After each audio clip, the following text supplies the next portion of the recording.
विद्यार्थियों, हम आज ये पब्लिक एंड प्राइवेट गुड्स पर चर्चा अपनी जारी रखेंगे।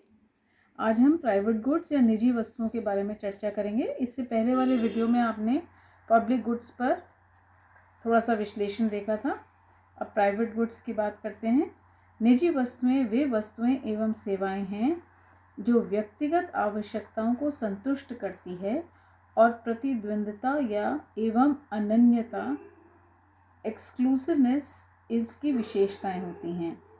ये वस्तुएं स्वतंत्र बाजार कीमत निर्धारण तंत्र द्वारा उत्पादित की जा सकती हैं। निजी वस्तुएं उपभोग में प्रतिद्वंदी होती हैं, अर्थात एक व्यक्ति द्वारा उनका उपभोग दूसरे व्यक्ति के लिए उपलब्ध मात्रा को कम कर देता है।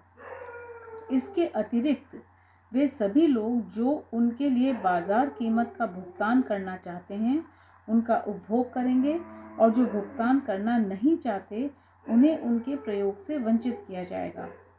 इस प्रकार निजी वस्तुएं बहिष्करण सिद्धांत अर्थात प्रिंसिपल ऑफ एक्सक्लूजन के अधीन होती हैं। ये भोजन, वस्त्र, आवास, यातायात एवं संचार आदि से संबंधित होती हैं। निजी वस्तुओं की निम्न विशेषताएं होती हैं।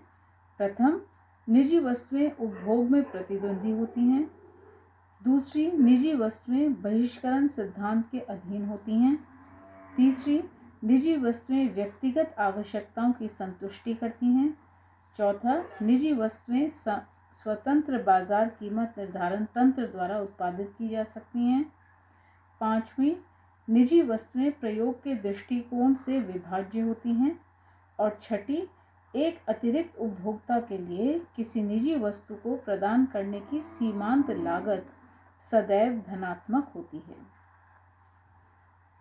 अब हम सार्वजनिक और निजी वस्तुओं के बीच अंतर स्पष्ट करते हैं।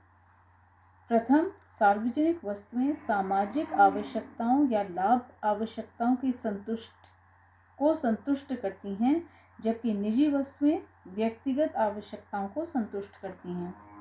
सार्वजनिक वस्तुएं उपभोग में गैर प्रतिद्वंदी होती हैं, जबकि निजी वस्तुएं प्रतिद्वंदी होती हैं। सार्वजनिक वस्तुएं गैर अनन्य अर्थात नॉन एक्सक्लूसिव होती हैं, जबकि निजी वस्तुओं में बहिष्करण होता है। सार्वजनिक वस्तुएं स्वतंत्र बाजार कीमत निर्धारण तंत्र द्वारा प्रदान नहीं की जा सकती, जबकि निजी वस्तुओं का कीमत निर्धारण बाजार में होता है।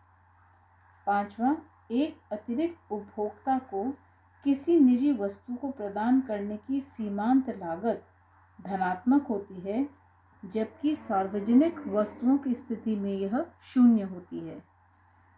और छठा, एक निजी वस्तु के उत्पादन का इष्टतम स्तर तब प्राप्त किया जाता है जब सीमांत लाभ और सीमांत लागत समान होते हैं।